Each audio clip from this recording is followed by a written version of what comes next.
অতীত, বর্তমান এবং ভবিষ্যৎ বিবেচনায় জনগণ সিদ্ধান্ত নেবে, আমরা সেই সিদ্ধান্তের অপেক্ষায়।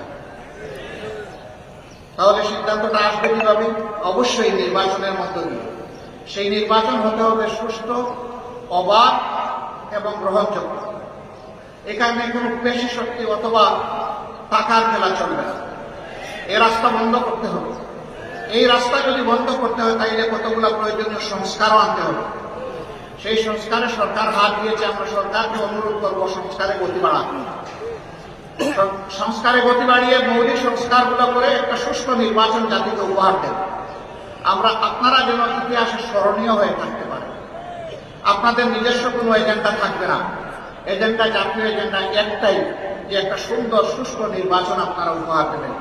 তার জন্য যত সংস্কার প্রয়োজন তাই আপনারা করবেন। আমরা আপনাদেরকে চাপ দিচ্ছি না।